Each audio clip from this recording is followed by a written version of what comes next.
नमो नमः विद्यार्थियों। ये रिवीजन का दोहरान का समय चल रहा है आपका परीक्षा से पहले स्कूल लेक्चरर वालों का। तो इस समय मैं आपको एक बात कहना चाहती हूँ कि जो कुछ बच्चे होते हैं, कुछ विद्यार्थी होते हैं, वो ऐसा सोचते हैं, वो सोचते क्या ऐसा होता भी है कि उनका सब्जेक्ट स्ट्रॉन्ग होता है, विषय में महारथी होते हैं, विषय में धुरंधर होते हैं, और वो ये सोचते हैं कि मेरा विषय तो पूरा तैयार है, सब्जेक्ट पूरा तैयार है, अब मैं ज़्यादा जीके वाले पोर्शन का रिवीजन करता हूँ और जीके वाले पोर्शन को, अपने फर्स्ट पेपर को इस समय ज़्यादा पढ़ते हैं। लेकिन मैं ये कहूँगी आप ये गलती करते हैं। गलती इसलिए करते हैं क्योंकि ये आपको सिलेक्शन की दौड़ से पीछे ले जाता है।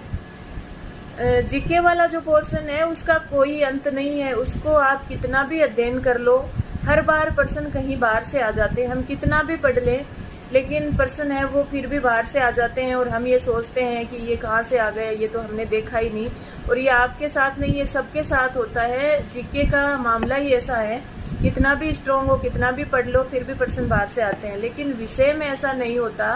विषय में अंतिम समय तक अंक बढ़ने की संभावना रहती है। अगर आप अंत तक विषय को जितना अधिक पढ़ोगे उसमें कुछ ना कुछ बढ़ने की संभावना रहेगी और आप वास्तव में फायदे में रहोगे। और दूसरा जो फायदा है वो ये होगा कि परीक्षा हॉल में आप कंफ्यूजन से बच जाओगे। अगर अंत में कुछ चीज़ों का रिवीजन, विषय से संबंधित कुछ टॉपिक्स का रिवीजन आपका छूट जाता है और फिर अगर वो पढ़ा हुआ भी है, बहुत अच्छी तरह से आपको आता भी है, लेकिन फिर भी परीक्षा हॉल में प्रश्न जो है उनके जो उत्तर होते हैं उनमें कंफ्यूजन हो जाता है आपको।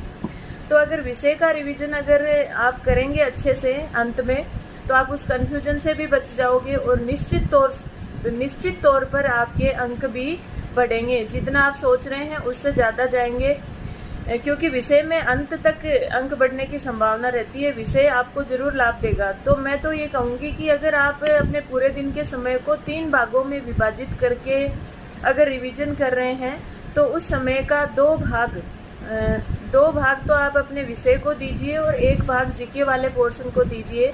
अगर आप ऐसा करेंगे तो निश्चित रूप से तय समय पर आपका रिवीजन भी हो जाएगा और आपका जीके भी तैयार हो जाएगा। क्योंकि जीके में अगर कुछ पोर्शन छूटता भी है तो उसे ज़्यादा तनाव लेने की आवश्यकता नहीं है, लेकिन विषय में कुछ भी आपका छूटना नहीं चाहिए, क्योंकि विषय में हर पार्ट से निश्चित तौर से प्रश्न आते ही आते हैं।